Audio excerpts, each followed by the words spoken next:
guys, this is your chef Jasveer and welcome to the TheFoodXP kitchen. Today I am going to make a delicious fried chicken, and this recipe is from one of my favorite outlet, Popeyes. We are making Popeyes fried chicken at home, and if you want to know how to make it, watch this video till the end. So first thing first, we will marinate our chicken into buttermilk and some hot sauce and let it marinate for about 45 minutes, and you can take 1 hour as well.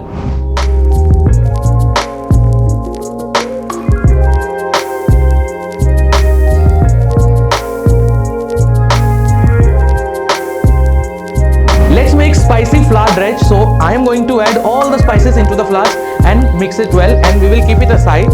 And after that we will beat eggs into a separate bowl, and these are the coatings for the Popeyes chicken.